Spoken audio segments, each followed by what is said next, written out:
সিরাজগঞ্জ জেলার পাঁচঠাকুরি গ্রামের নারী লাভলি খাতুন কয়েক বছর আগে স্বামীর অকাল মৃত্যু তার জীবন থেকে সব আশার আলো নিভিয়ে দিয়েছে। দুইটি ছোট সন্তানকে নিয়ে আজ তিনি মানবেতর জীবনযাপন করছেন। লাভলির নেই থাকার মতো কোনো ঘর। টিনের তাতের সামান্য বেড়াহীন ঝুপড়িতে কখনো বৃষ্টি, কখনো ঝড়, আবার কখনো প্রখর রোদ তাকে ও সন্তানদের কষ্ট দেয়। প্রতিদিন 3 বেলা খাবারের চিন্তা তার কাছে এক স্বপ্নের মতো। অনেক সময় একবেলা পান্তা ভাত খেয়েই সন্তানদের নিয়ে দিন কাটান তিনি।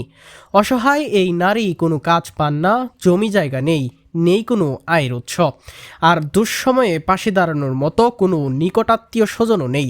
সন্তানদের ভবিষ্যৎ নিয়ে তিনি গভীর দুশ্চিন্তায় দিন কাটাচ্ছেন। গ্রামের কয়েকজন প্রতিবেশী জানান, লাভলি খাতুন খুব কষ্টে দিন পার করছেন। কোনো দিন খায়, কোনো দিন খান না। ওর বাচ্চাগুলোর ভবিষ্যৎ কি হবে তা নিয়ে আমরা সবাই চিন্তিত। সরকার যদি একটা ঘর আর কাজের ব্যবস্থা করে দিত, তাহলে ওর জীবনটা কিছু হলেও স্বস্তি পেত। মোসাম্মদ কবরী খাতুন, আমি পাঁচঠাকুরি গ্রামে থাকি। আমি তার প্রতিবেশী। তার থাকার জন্য কোনো ঘর নেই। তিনি খুবই অসহায়। তার স্বামী নেই, খাওয়ার চাল নেই, 2টি সন্তান নিয়ে সে খুব অসহায় আছে। তার জন্য সরকারের কাছে খুবই আবেদন, তার জন্য একটা থাকার ব্যবস্থা করে দিন। তাকে একটা কাজের জন্য ব্যবস্থা করে দিন। সে এখন খুবই অসহায় আছে, এটাই আমাদের সরকারের কাছে আবেদন। আসসালামু আলাইকুম। আমি মোসাম্মদ মরিয়ম খানম। আমি একজন নারী উদ্যোক্তা।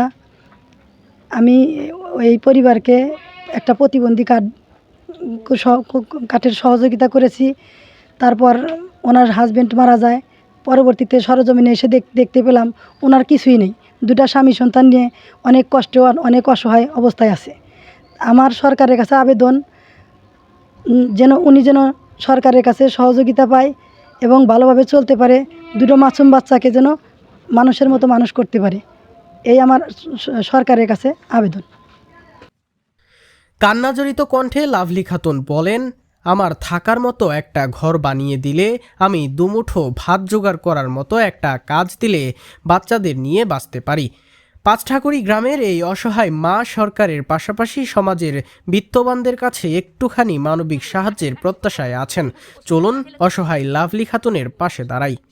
হ্যাঁ, আপনারা স্যার, আমারে খুবই অসহায়। আমি 2টা সন্তান নিয়ে আজ আমার স্বামী মারা গেছে, আমার বাসা নাই, আমার ঘর দুয়ার নাই। স্যার, আমাকে আপনারা একটু হেল্প করলে আমি অনেক উপকার পেতাম।